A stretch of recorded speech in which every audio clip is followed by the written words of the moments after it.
할렐루야. 아멘. 예, 한 주간 잘 보내셨습니까? 몇 주 만에 뵙는 분도 계시네요. 네, 하나님의 은혜가 여러분의 삶 속에 늘 함께 하시는 줄로 믿습니다. 예, 여러분 그 대부라고 하는 영화 보셨나요? 대부? 대부는 그 이탈리아에 살고 있었던 한 가난한 아이가 그 이태리의 마피아 두목을 모욕했다는 이유로 자신의 아버지가 그 마피아 두목을 모욕했다는 이유로 아버지와 어머니와 누나들이 다 죽임을 당하고 혼자만 살아남아서 미국으로 건너온 거예요. 미국 시카고에서 자리를 잡고 거기서 이탈리아 마피아의 대부가 되는 이야기를 그린 영화죠. 1편, 2편, 3편으로 나눠지는데요. 1편의 주인공은 이제 비토, 그 코넬리오 비토라고 하는 이제 그 코르넬리오 비토라고 하는 이름을 원래 이제 바꿨어요. 코르넬리오, 자기가 살던 마을의 이름으로 코르넬리오로 바꾼 비토라고 하는 사람이 어떻게 시카고의 대부가 되는지에 관한 이야기고요. 2편에서는 그의 아들 마이클 코르넬리오가 그 아버지의 유업인 마피아를 이어받아서 또 어떻게 그 견고하게 그 대부로서의 자리를 잡는지. 그리고 3편에서는 결국 그 코르넬리오의 최후에 관한 그 마이클 코르넬리오가 늙어서 그 어떤 다른 사람들의 견제를 받고 그럼에도 불구하고 그 견제를 이겨내고 죽어가는 그런 마지막 이야기를 담고 있습니다. 그래서 3편의 마지막은 마이클 코르넬리오가 그 이탈리아로 가서 흔들릴 의자에 앉아서 의자를 흔들고 있다가 조용하게 목숨을 거두는 이야기로 끝나게 됩니다. 제가 이제 함께 나누고 싶은 이야기는 이 마이클 코르넬리오의 이야기예요. 이 남자는 아주 샤프하고 그리고 아주 따뜻한 사람입니다. 굉장히 샤프하고 따뜻한 사람이기 때문에 가족들에게 되게 잘하고 또 굉장히 명석한 두뇌를 가지고 아버지가 물려준 사업을 잘 이끌어 갑니다. 그래도 마피아죠. 마피아이다 보니까 그의 사업을 방해하는 사람들, 그의 사업을 견제하는 사람들을 그리고 또 그에게 도전하는 사람들을 처절한 방법으로 응징하죠. 응징한다는 얘기는 죽이는 거예요. 그의 적대적인 세력이 있었는데 그를 암살을 시도하죠. 근데 그 암살에서 벗어나는데 그의 그 행적이나 이런 것들을 제일 잘 알려주는 사람이 누구였냐 하면 그가 가장 믿고 의지했던 그런 자의 측근이었어요. 두 번째는 자기의 또 형이었어요. 근데 이 측근을 굉장히 그 모든 사람들이 보는 앞에서 아주 배신자로 잔인하게 죽이고 그리고 그 형 앞에서는 내가 당신을 용서하겠다고 걱정하지 말고 내가 보내는 곳에 가서 살으라고 한 다음에 자기 수하를 보내서 물에 빠뜨려 죽이죠. 근데 이 사실을 그의 아내가 알게 돼요. 그의 아내는 사실 이 마이클 코르넬리오가 사실 마피아인 걸 모르고 결혼을 했어요.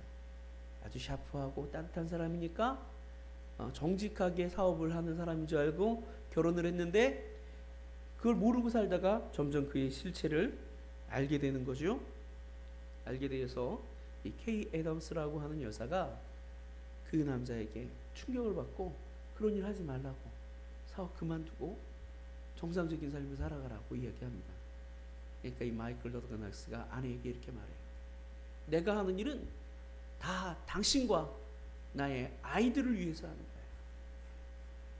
당신과 나의 아이들을 지키기 위해서 나는 최선을 다하고 있는 거야. 내 아이와 당신이 가장 풍요로운 삶을 살게 하기 위해서 이런 일들을 하고 있는 거라고. 그러면서 막 얘기를 합니다. 그러니까 그 케이 애덤스가 그 아내가 이야기하죠. 나는 풍요로운 삶을 살아가기를 원하는 게 아니라 나는 결코 살인자를 남편으로 두고 살 수 없다. 그리고 나의 아이들도 결코 당신이 하는 이 일을 물려받게 하지 않겠다 라고 얘기하고 임신하고 있던 아이를 낙태를 시켜요. 그리고 아이의 손을 잡고 떠나가죠. 그래서 이 편에서 이 마이클 더글라스는 결국 모든 자기의 적대 세력을 다 잠재우고 최고의 대부가 되는데 마지막 점은 혼자 남는 거예요. 혼자 텅 빈 집에서 외로이 그 자리에 앉아있는 장면으로 끝나죠. 결국 혼자가 되는 거예요. 그는 모든 것을 다 갖게 됩니다. 그야말로 권력도 갖고 물질도 갖고 어떻게 보면 사람들이 갖고 싶어하는 모든 것을 다 갖게 되죠. 그러나 결국은 인생에 있어서 가장 중요한 부분들을 모두 잃고 고독하고 외로운 존재가 됩니다. 여러분, 세상에서 우리는 우리를 만족시킬 만한 것들을 얻기 위해서 굉장히 열심히 노력을 합니다. 밤낮 안 자고 밤새도록 일하고 최선을 다해서 그것을 얻어보려고 노력해요. 물질을 채워보려고 노력하고 또 내가 정말 원하는 권력, 명예 얻으려고 노력해요. 근데 과연 우리가 그것으로 말미암아 행복해질 수 있느냐? 결론은 뭘 해도 행복하지가 않다는 데 있어요. 여러분, 뭘 하면 여러분 지금 행복할 것 같으세요? 가난한 사람들은 내가 돈이 좀 많았으면 좋겠다. 돈이 좀 있어도 이보다 더 많았으면 좋겠다. 그래서 돈을 많이 가져보는데 가지면 가질수록 이 돈이라는 게요, 마치 그 소금물 같아서 마시면 마실수록 더 갈증이 커지는 거예요. 결국 마시다가 그냥 그 목마름에 죽어가는, 그렇게 만드는 게 돈인 것 같아요. 여러분, 돈을 가진 사람들 보십시오. 성경에도 분명히 말하죠. 은을 사모하는 자가 은으로 만족함이 없다. 돈이 우리에게 중요하지 않다는 얘기를 하는 게 아니에요. 부자가 잘못됐다는 얘기를 하는 게 아니에요. 돈으로 행복해질 수 없다는 얘기를 하는 거예요. 돈이 우리의 인생에 도움은 줄 수 있을지 모르지만 결코 돈이 우리의 인생에 해답이 될 수 없다는 얘기를 하는 거예요. 돈이 우리를 행복하게 할 수 없다는 거예요. 권력 역시 마찬가지 아닙니까? 권력 역시. 요즘 그 박근혜 대통령이 가끔 텔레비전에 비치는데요, 얼굴이 많이 부었더라고요. 굉장히 건강이 안 좋아 보여요. 아마 요즘 많이 힘들 겁니다. 그렇죠? 이 사드 배치 문제 때문에 얼마나 욕을 먹습니까? 총리를 그 성주 주민들한테 좀 설득시키기 위해서 보냈다가 얼마나 공격을 당했습니까? 그렇죠? 물세례 받고 결한세례 받고 도망치듯 그냥 피해서 그 자리를 벗어나지 않을 수 없었던 그런 상황이에요. 사드 배치 때문에 중국하고 좋았던 관계가 다 깨지게 생겼습니다. 그렇다고 배치하지 않겠다고 버티면 미국하고 새로운 어떤 마찰들이 벌어질 거예요. 계산했겠죠. 어떤 게 더 큰 손해를 입힐 수 있을 것인가. 미국 편에 서야 될까, 중국 편에 서야 될까. 얼마나 골치가 아팠겠어요. 우리가 쉽게 사드 배치하면 안 된다 이렇게 얘기하지만요, 이 국가를 경영하는 사람들 입장에서는 쉬운 결정이 아니었음이 분명합니다. 그렇잖아요. 그러니까 욕은 욕대로 먹으면서도 또 고민하지 않을 수 없는 게 권력자의 자리예요. 저는 뭐 여당이다 야당이다 다 떠나서 다 이해하지만 결코 권력자의 자리도 쉽지 않다는 거예요. 이러다가 뭐 내년이면 마치고 가야 하겠는데 과연 박수 받는 대통령이 될 수 있을까? 역사에 길이 남는 위대한 대통령이라는 이름을 얻을 수 있을까? 적어도 그 아버지 박정희만큼이나 좀 인정받고 존경받을 수 있을까? 뭐 박정희도 모두에게 존경받는 인물은 아니지만 그만큼도 되게 어렵겠다는 생각이 듭니다. 또 결혼하면 얼마나 또 큰 부담과 이슈가 될까? 어쩌면 권력자였기 때문에 더 조심스럽고 더 힘들고 더 외롭고 고독한 삶을 계속 살아가야 될지도 몰라요. 그럼 대통령 안 된 것을 감사하게 여기시길 바랍니다. 얼마나 다행이에요. 내가 대통령이 아니라. 왜 그렇게 대통령 되려고 그러는지 모르겠어요. 권력도 우리를 만족하게 할 수 없고 행복하게 할 수 없다는 거예요. 여러분, 뭐가 이 땅에서 우리를 행복하게 할 수 있습니까? 뭘로 여러분 우리는 만족할 수 있을까요? 뭘로 우리는 행복해질 수 있을까요? 성경은 우리에게 말합니다. 우리를 만족하게 하고 우리를 행복하게 할 수 있는 것은 세상에 없다. 고로 이 땅에 살아가는 모든 사람들은 나름 불행하고 나름 힘들고 나름 어려운 삶을 살아갈 수밖에 없다는 거예요. 그럼에도 불구하고 우리에게 우리의 목마름을 채워주고 우리의 갈급함을 해결하게 해주고 우리에게 평안과 행복을 누리게 할 수 있는 길이 있다고 주님은 말씀하십니다. 오늘 성경은 그 길에 대해서 우리에게 알려주고 있습니다. 저는 여러분에게 오늘 과연 우리가 어떻게 해야 이 땅에서 행복할 수 있을지, 어떻게 해야 우리의 모든 목마름을 채우고 진정한 만족과 행복을 누리며 살 수 있는지에 대해서 함께 나누기를 원합니다. 오늘 본문이 그 해답을 가르쳐주고 있습니다. 그 해답을 하나씩 살펴보도록 하겠습니다. 먼저 우리가 이 목마름에서 벗어나 참된 행복과 평안을 누리려고 한다면 첫 번째, 하나님께로 나아가야 합니다. 하나님께로 나아가야 한다는 거예요. 오늘 본문 첫 구절이 뭐예요? 오늘 본문 첫 구절을 딱 보니까 이렇게 말하죠. 오라 너희 목마른 자들아 물로 나오라. 돈 없는 자도 오라. 와서 사 먹되 돈 없이 값없이 와서 포도주와 젖을 사라. 너희가 어찌 양식 아닌 것을 위하여 은을 달았으며 배부르게 못할 것을 위하여 수고하느냐. 내게 듣고 들을지어다. 그리하면 너희가 좋은 것을 먹을 것이며 너희 자신이 기름진 것으로 즐거움을 얻으리라. 할렐루야. 너희가 어찌 배부르게 하지 못할 것을 위하여 양식 아닌 것을 위하여 은을 달았으며 배부르게 하지 못할 것을 위하여 수고하느냐. 이 땅에서 하나님 아닌 다른 곳에서 평안과 행복을 찾기 위하여 몸부림치고 애쓰고 있는 사람들을 향해서 하는 말입니다. 하나님 아닌 다른 곳에서 참된 양식을 얻을 수 없습니다. 참된 생수를 얻을 수 없습니다. 그래서 하나님을 떠나서는 그 누구도 행복할 수 없고 만족할 수 없다는 거예요. 그러니까 어떻게 하라는 얘기예요? 주님께로 나오라는 거예요. 주님께 나오면 우리의 풍요로운 물이 있습니다. 우리의 목마름을 해결해 줄 수 있는 풍성한 생수가 그 안에 더 넘칩니다. 우리의 입과 우리의 마음을 달려줄 수 있는 풍성한 포도주와 젖이 있습니다. 주님 안에 물이 있고 생수가 있고 주님 안에 포도주와 젖이 있다는 사실을 기억하시길 바랍니다. 그 앞으로 나와야, 그분 앞에 나와야 그분 안에서 생수를 얻고 포도주와 젖을 마실 수 있는 거예요. 네, 돈 안 내도 괜찮아요. 값을 치르지 않아도 괜찮습니다. 그저 나오기만 하면 먹을 수 있다는 거예요. 제 말이 아니라 하나님의 말씀임을 여러분 꼭 기억하시길 바랍니다. 하나님이 여러분을 당신의 품 앞으로 초청하고 있습니다. 다른 곳에서는 그 어떤 평안도 행복도 자유도 없다고 말하고 있습니다. 하나님 아닌 다른 곳에서 자유를 얻으려고 하고 평안을 얻으려고 하고 행복을 얻으려고 하는 것은 다 헛된 노력이라는 거예요. 헛된 노력이라는 거예요. 그 누구도 우리를 자유케 할 수 없습니다. 행복하게 할 수 없습니다. 우리는 머리로 계획하죠. 아, 내가 지금 이것들이 부족하니까 이것들만 채워주면 행복하겠거니. 그걸 채우기 위해서 열심히 노력하다 보면요, 다른 것이 비게 돼 있어요.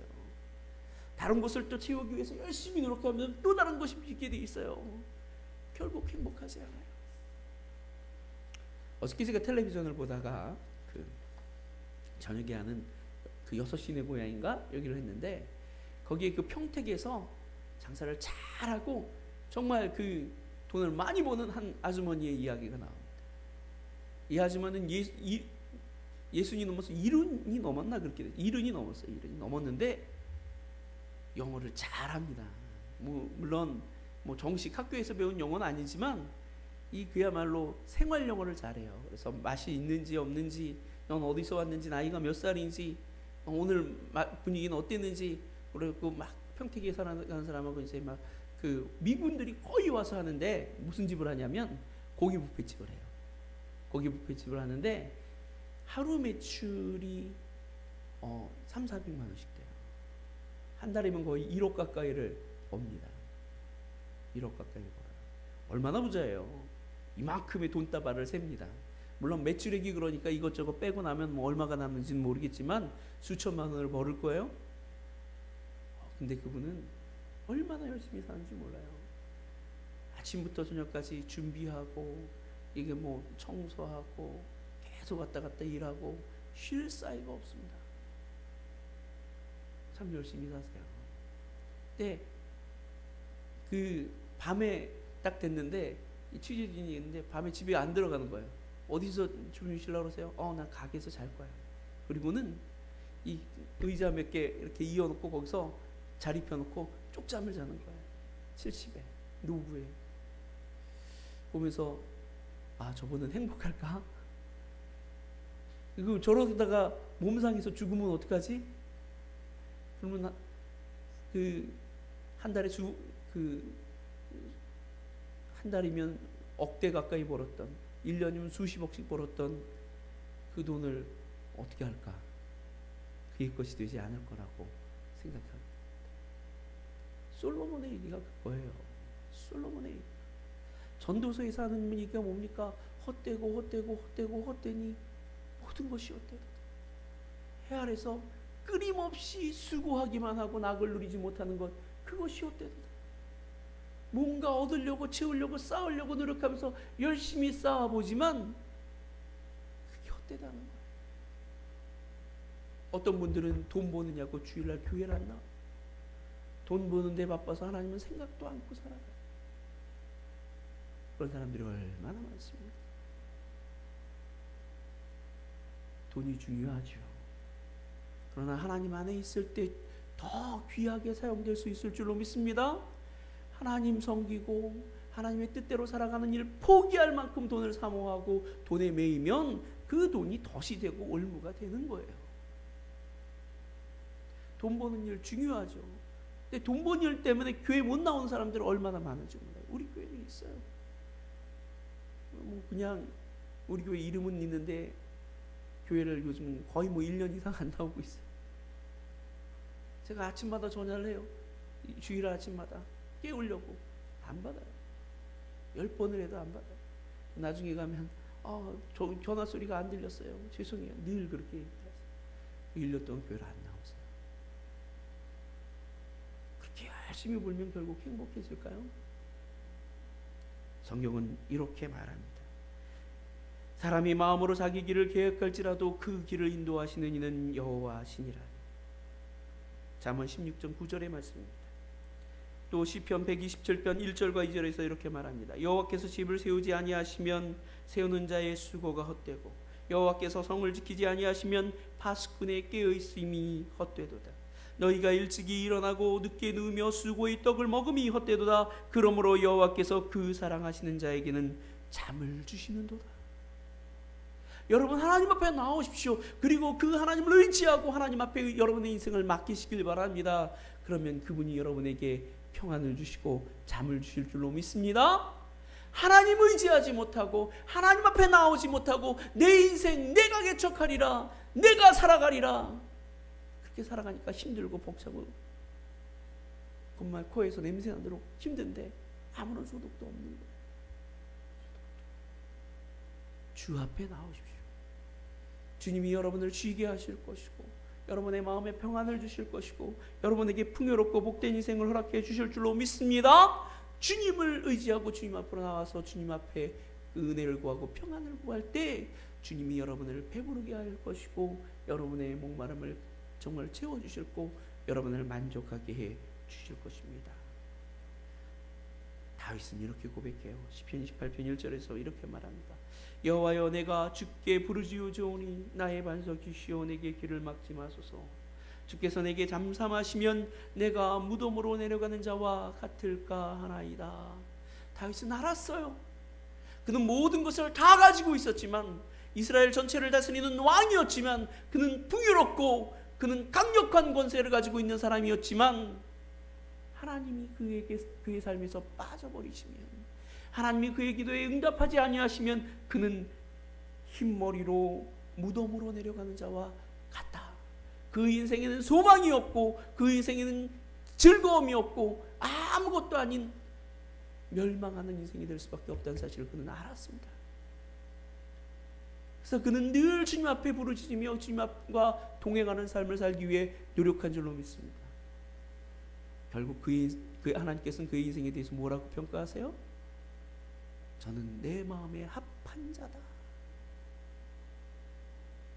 다윗은 하나님의 마음에 합한 자가 되었고, 다윗은 하나님께 복받은 자가 되었습니다. 그래서 그의 인생은 그 인류 역사상 어떻게 보면 성경에 등장하는 모든 사람들 가운데 가장 복되고 행복한 인생을 살았는 줄로 믿습니다. 인간적으로는 꼭 그렇지 않을 수도 있어요. 그러나 하나님 앞에서 그는 가장 귀하고 복되고 행복한 인생을 살았어요. 그는 인생을 살면서 단 한 번도 전쟁에 패하지 않았고, 가족들의 보호 아래 살다가 평안히 눈을 감았고, 그의 아들 솔로몬에게 성전을 지을 수 있는 어떤 모든 준비를 넘겨두고 죽음을 맞이할 수 있었습니다. 천국에서 또 평안을 영원히 누리고 있는 줄로 믿습니다. 하나님만이 우리 인생의 해답이 되십니다. 그러므로 하나님 앞에 나아가십시오. 하나님을 떠나서는 행복할 수 없다는 사실을 기억하고, 하나님 앞에서 하나님을 통해서 하나님으로 말미암는 참된 행복과 평안을 늘 구하며 살아가는 저와 여러분 되시길 바랍니다. 두 번째로, 우리가 하나님 앞에서 풍요롭고 복된 인생을 살아가려고 한다면 하나님의 말씀을 들어야 합니다. 하나님의 말씀을 들어야 합니다. 타락한 인생이 가장 하지 못하는 것, 타락한 인생의 가장 큰 특징 중에 하나가 뭐냐 하면 듣지 않는다는 거예요. 남의 말을 듣지 않는다는 거예요. 내 생각, 내 의지, 내 욕구, 내 마음이 너무 크다 보니까 말해도 듣질 않아요. 이게 타락한 인간의 습성이에요. 안 들어요. 하나님 말씀만 안 듣는 게 아니라 부모 말씀도 안 듣고요, 남의 말씀도 남의 말도 잘 안 들어요.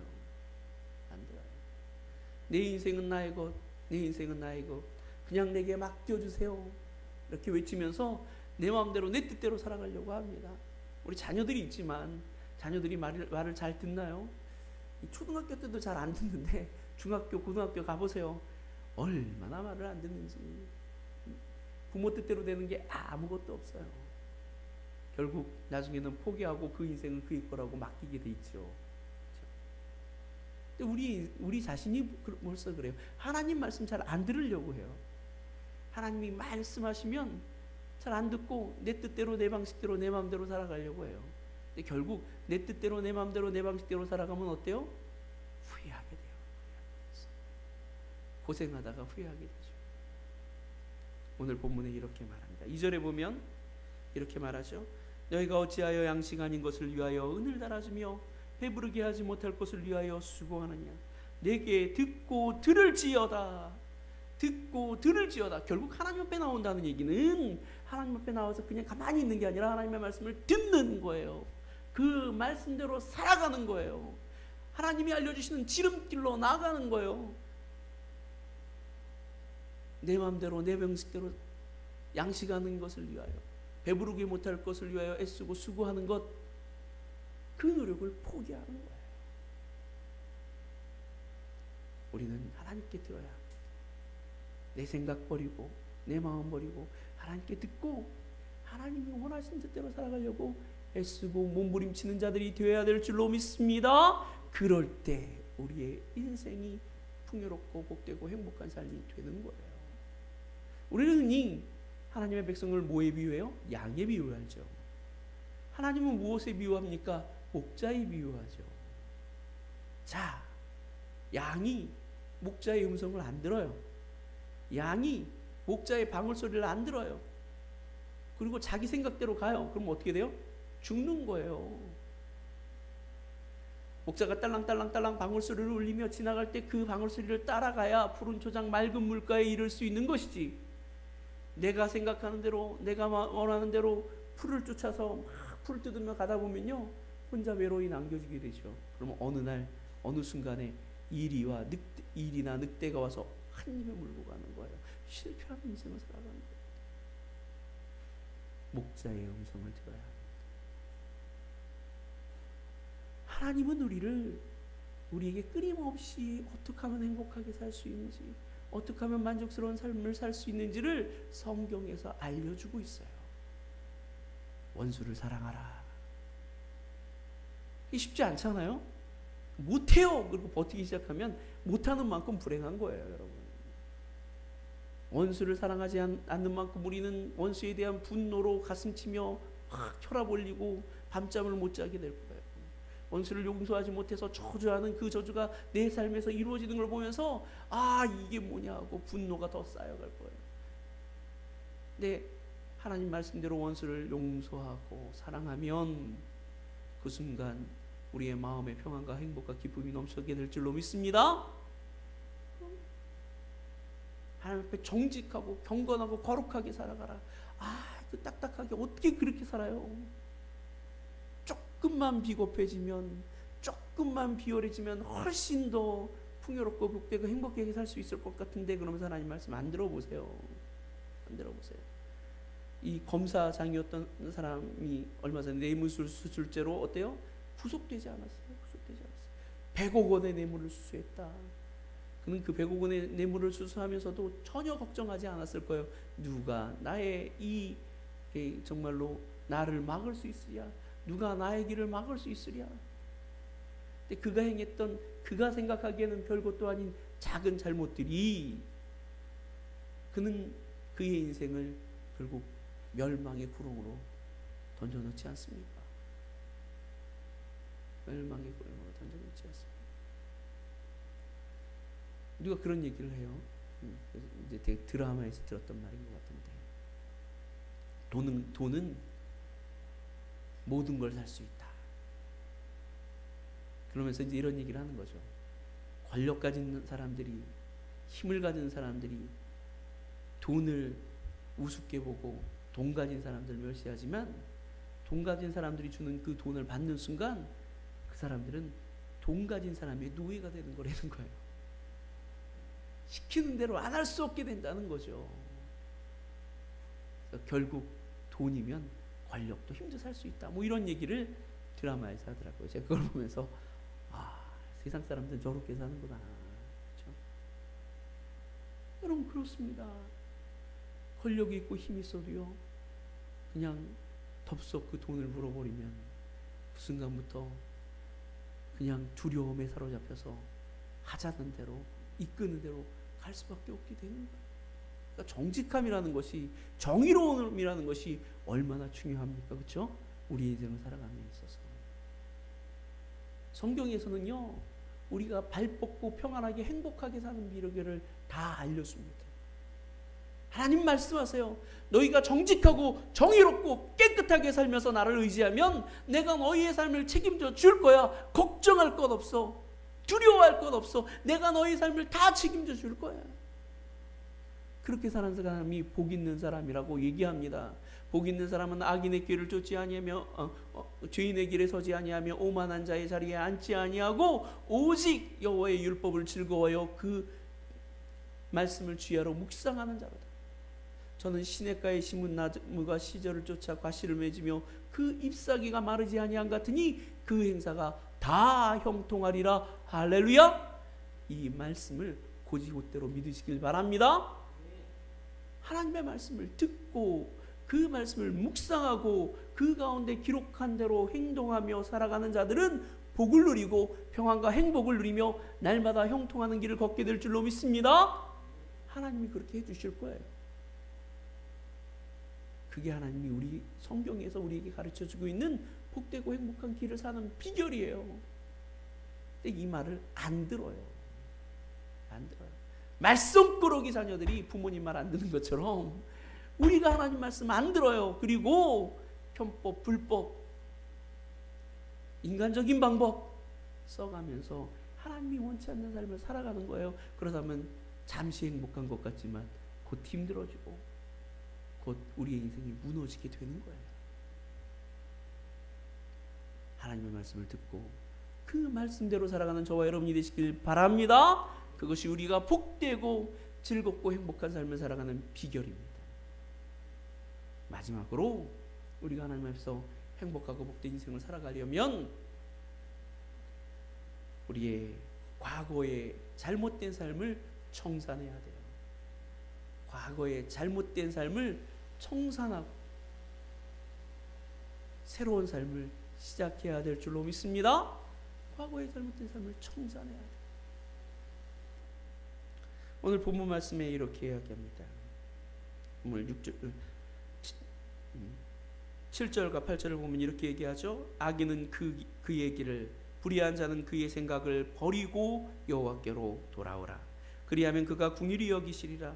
우리 하나님께로 돌아오라. 그가 널리 너그럽게 용서하시리라. 이는 내 생각이 너희 생각과 다르며 내 길은 너희 길과 다름이니라. 여호와의 말씀이니라. 할렐루야. 악인은 어때요? 그 길을 버리고, 불의한 자는 그 생각을 버리고 하나님께로 나아가야 돼요. 악인이 그 길을 버린다는 것은 과거를 청산한다는 것이죠. 불의한 삶을 청산한다는 것이죠. 불의한 자가 그 생각을 버린다는 것도 그의 과거의 잘못된 인생을 포기하고 나아간다는 거예요. 많은 사람들이 왜 하나님 앞에 나아가지 못하느냐? 청산하지 못해서 못 나가는 거예요. 청산하지 못해서. 세상이 주는 쾌락이 있습니다. 세상이 주는 만족이 있고 즐거움이 있습니다. 그거 못 버리니까 못 나가는 거예요. 술 마시는 분들 보면 새벽까지 술을 마셔요. 술 마시고 밤새 놀고 그 쾌락을 즐기는 그 쾌락을 버리지 못하니까 주님 앞에 못 나온 사람이 얼마나 많아요. 제가 전에도 말씀드렸지만 제가 군대 있을 때 군종이었다고 그랬죠. 제가 군종의 주요 임무 가운데 하나가 뭐예요? 신병이 군대 딱 오면요, 신병 상담하는 거예요. 그의 상황이라든지 그의 어떤 가정사라든지 그의 정신적인 상태라든지 문제가 있으면 상부에 보고해서 조치 취할 수 있도록 하는 어떤 상담자 역할을 하는 게 군종이에요. 이제 딱 군대 오면 이제 단체로 군종 미팅을 합니다. 그럼 쫙 이제 둘러보고 커피 주고 맛있는 거 주고 그러고는 제가요 큰 이제 그 박스로 전도지를 만들어서 전도를 했어요. 개별 상담을 해요. 그리고는 하나님을 영접할 수 있도록 영접 기도를 해요. 그러면 적어도 제가 군대에 있는 동안 95% 정도가 다 영접 기도해요. 영접 기도는 다 해요. 하나님 믿겠다고 결심해요. 그런데 자, 그러면 다음 주부터 교회 나오세요 라고 하면, 아, 군종님 제가요 좀 나이 더 먹고 믿겠습니다. 이러는 사람이 태반이에요. 절반 이상이에요. 제가 나중에 믿을게요. 지금 말고 나중에 믿을게요. 제가 하나님 계시다는 건 잘 알겠고요. 하나님 믿어야 천국 간다는 것도 제가 잘 알겠는데요. 지금 제가 좀 주일날 너무 바쁘고요.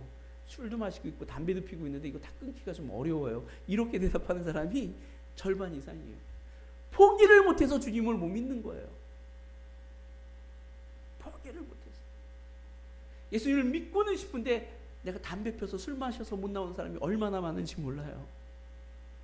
예수님을 믿고는 싶은데 내 생각, 내 고집이 너무 세갖고 내가 하나님 믿고는 계신 건 알겠는데, 아, 내가 제사도 드려야 되고 내가 버려야 될 게 너무 많아요. 그럼 못 나가요. 나중에 죽기 전에. 그래서 고집 부리던 사람들이요, 죽기 전에 예수님을 믿는 사람들이 참 많아요. 그러니까 죽기 전에는 꼭 가서 전도를 해야 돼요. 그분들이 전도 오기를 얼마나 기다리는지 모를 거예요. 그렇죠? 사실은 믿으려고 했는데 술 마시고 방탕하게 사는 게 너무 좋아서 그거 못 버려서 주님 못 믿었던 분들이 너무 많습니다. 방탕한 삶이 진정한 우리에게 행복을 주느냐 하면 또 그렇지도 않아요. 술 먹는 사람들은 늘 술 깨면서 생각합니다. 아, 내가 다시는 술 마시지 말아야지. 방탕하면서 자신의 인생을 탕진하는 사람들은 늘 생각합니다. 내가 다시는 그러지 말아야지 하면서도 또 해요. 마치 쾌락은 마약과 같아서 우리의 발목과 우리의 영혼을 붙들고는 놓아주질 않아요. 그걸 청산하는 게 너무 어려운 일이에요. 그걸 청산하고 그걸 놓아버릴 때 우리에게 진정한 평안과 행복이 임하게 될 줄로 믿으시길 바랍니다. 청산해야 돼요. 놓아버려야 돼요. 여러분, 결코 쾌락은 우리에게 진정한 만족을 줄 수 없습니다. 진정한 행복을 줄 수 없습니다. 우리의 영혼을 고갈시키고 우리의 삶을 황폐하게 만들 뿐이에요. 저 여러분 정말로 쾌락을 누리며 술 잘 마시고 밤새도록 놀며 살다가 행복하게 죽었다는 사람 본 적이 있으면 한번 손 들어보세요. 그 끝이 아름다웠다고 하는 그 삶을 살았다고 하는 사람 본 적 있으면 한번 손 들어보세요. 아무도 없어요. 그 삶을 청산하고 돌아와야 행복해지는 거예요. 주님은 우리에게 끊임없이 그 삶을 청산하고 돌아오라고 요청하고 있는 거예요. 그 쾌락이 주는, 세상이 주는 행복, 우리의 옛삶이 주는 그 행복, 우리에게 진정한 만족을 줄 수 없다는 거예요. 불의한 삶이, 악한 삶이 우리에게 주는 쾌락은 순간적일 수 있습니다. 세상적일 수 있습니다. 그러나 영원할 수 없습니다. 오히려 더 큰 하나님의 진노와 징계를 촉발하는 것입니다. 참된 행복을 이룰 수 없게 만드는 것입니다. 과거를 청산하고 주님께 돌아오는 저와 여러분 되시길 바랍니다. 과거의 모든 죄악된 삶, 불의한 삶 다 버리고 새 마음 새 뜻으로 주님을 의지하며 주님 앞에 나오는 저와 여러분 되시길 바랍니다. 그러면 주께서 여러분의 진정한 만족과 기쁨과 행복을 더해 주실 거예요. 하나님이 주시는 참된 기쁨과 행복을 누리며 사는 저와 여러분이 되시기를 주님의 이름으로 간절히 축원합니다.